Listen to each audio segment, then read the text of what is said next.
ঠিক দুপুর 12টার সময় আমি রেডি হয়ে গেলাম একটা জায়গায় যাওয়ার জন্য। আর এটা ছিল আজকের আউটফিট। একটুখানি ক্লিপসটা শেয়ার করলাম, এটা দেখে আপনারা গেস করতে পারেন আমি কোথায় গেছিলাম। আজকে আমরা দেখতে গেছিলাম খাদান। কেমন লাগলো বল? দারুণ। পুচকে থেকে যেন কেমন লাগলো? ভালো। দেবদাস ফ্যান বলো।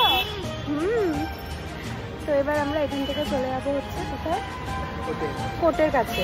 ওখানে শুনলাম বেশ সুন্দর ডেকোরেশন করেছে। তো জানতেই পেরে গেলেন আমরা কোথায় গেছিলাম। আমি, আমার বান্ধবী আর বান্ধবীর ছেলে। এবার আমরা চলে আসলাম কোর্টের কাছে। এটা হচ্ছে জায়গাটা শ্রীরামপুর কোর্ট। শ্রীরামপুর কোর্টের কাছে কিন্তু এই চার্চটি অবস্থিত। এখানে প্রত্যেক বছরই ছোটোখাটোভাবে ডেকোরেশন হয়, কিন্তু এটা একদম প্রথমবার যেটা পার্ক স্ট্রিটের মতো করেই সাজানোর চেষ্টা করেছে। আমাদের কিন্তু গোটা শ্রীরামপুর শহরটাই এই ক্রিসমাসের সাজে সেজে উঠেছে, অপূর্ব সুন্দর। এর আগে কিন্তু আমরা চন্দননগর স্ট্যান্ডেও এরকম ডেকোরেশন দেখেছি, কিন্তু এই বছর শ্রীরামপুর যেন সবাইকে হার মানিয়ে গেছে।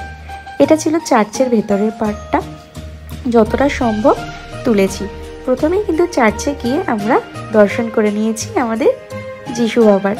যাই হোক, দর্শন করার পর কিন্তু আমরা ওখান থেকে বেরিয়ে যাচ্ছি। অনেক ফটো ক্লিকস অনেক কিছু নিয়েছি, সেগুলো হয়তো আপনারা আমার ফেসবুক পোস্টে দেখতে পাবেন।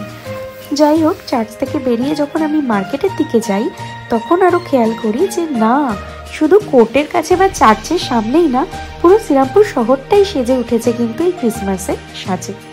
অসাধারণ লাগছিল। যদিও প্রত্যেক বছর কিন্তু আমি পার্ক স্ট্রিটে কাটাই। আমার পার্সোনালি ভীষণ ফেভারিট এই দুটো ফেস্টিভ্যাল, 25 ডিসেম্বর আর 31 ডিসেম্বর। তো যাই হোক, এই স্পেশাল দিনটার মধ্যে আমি 25 ডিসেম্বরটা সব সময় চুজ করি পার্ক স্ট্রিট যাওয়ার জন্য। বাট যেহেতু আমি আমার বোন আর ফ্রেন্ডসদের সাথে যাই, এবছর আমার বোন বাইরে থাকায় আমরা ঠিক করলাম যে এবছরটা নয় শ্রীরামপুরেই কাটাই, যেহেতু প্রথমবার কিন্তু শ্রীরামপুরে এত সুন্দরভাবে ফেস্টিভ্যালটা সেলিব্রেশন হচ্ছে। ওই যে দূরে সান্তা দাদু কিন্তু আমাদের জন্য একটুও কোনো গিফট আনলো না। যাই হোক, সবার ব্লগ অ্যান্ড ভিডিওস দেখে যা দেখছি, অনেকেরই আবার লাইফে সিক্রেট সান্তা আছে। বেসিক্যালি যারা অ্যাফোর্ড করতে পারে তাদের ক্ষেত্রে প্যারেন্টসরাই হয়ে যায় তাদের স্যান্টা, আর কিছু কিছু ক্ষেত্রে হয়তো হাজব্যান্ড বা বয়ফ্রেন্ড। আমার লাইফে কিন্তু কোনো সিক্রেট স্যান্টা এখনো পর্যন্ত আসেনি। আমি ছোট থেকে কিন্তু স্যান্টার কাছ থেকে কোনো গিফটস পাইনি।